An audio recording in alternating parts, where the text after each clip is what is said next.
Have you ever stopped to think about the tactics that the serpent used to deceive Adam and Eve in the Bible? It's interesting to note that he says, did God truly say, do not eat of every tree in the garden? In the book of Deuteronomy, we see an instruction not to add to or not to take away from the words of the Eternal One. And when you read about the tactics of the serpent, that's exactly what he's doing. He's adding to his command because God never said, do not eat of every tree of the garden. He actually said, you can eat of any of these trees, but there's one that you are not to eat from. So when we look at the serpent and how he's adding to, it shows us the danger of adding to the word of our Maker, the word of our Father, the word of our King. And so Eve says, and I'm paraphrasing, Eve says, we are not to eat of it, nor touch it, lest we die. So we see another instance where evidently Adam and Eve added to, saying we can't even touch it. But God never said that. He never, ever gave that instruction. And so my mind just went wandering and thinking about, so she thinks that they can't touch it or they'll die. So when she's hearing the serpent and the serpent is tempting her and alluring her with the lust of knowledge, with the lust for power, with tantalizing her pride and her ego to become like God. And I can just imagine, as she's looking at the tree and she sees it's beautiful and it's good for food, and she's desiring to become wise and attain this knowledge, she touches it. Oh, she didn't die. And so immediately that makes her start believing everything the serpent said. Do you see the danger of adding to the word of the Almighty? And this just really started making me think how I just want to stay right with my Father's word.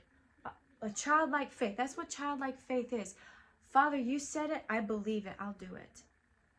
And it literally protects us from the tauntings and the temptations of the wicked one, who so cunningly will just tweak it and twist it just a little bit to try to get us to stray completely. Another thing I've been thinking about this morning is it's interesting. He placed 2 trees in the middle of paradise. 2 trees in the middle of the garden that he planted, that he put his people in. There was the tree of life, which they could eat of.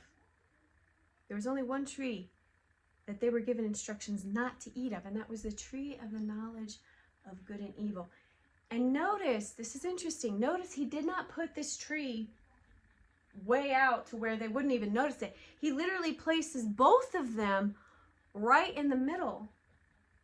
And it started making my mind think, wow, he literally places before us blessings or curses, life or death, good or evil. And it's a sad thing that because of their pride, they chose that which brought death.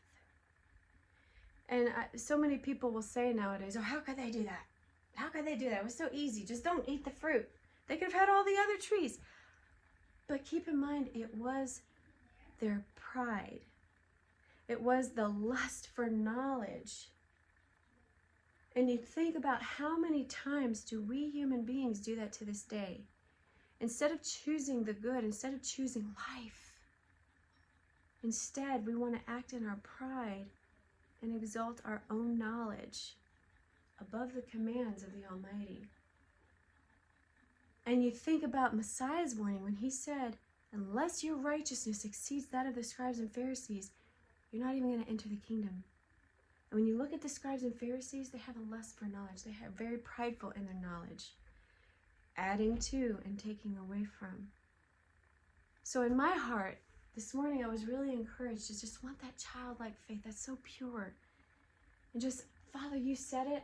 I just want to do it. Messiah did it. I want to follow and be like him. And it will literally protect us from the temptations of the enemy, from the temptations of the devil. from the seductive spirit of knowledge. So where's your heart? Where's your heart? Is your heart for attaining more knowledge to boost your ego, to boost your pride? Or is your heart for life? Like it says in the scriptures, choose life. That's what I want to do. I want to choose life. There's always life and death, blessing and cursing, good or evil. There's no in between. As for me and my house, we will serve Yah. What will you choose today?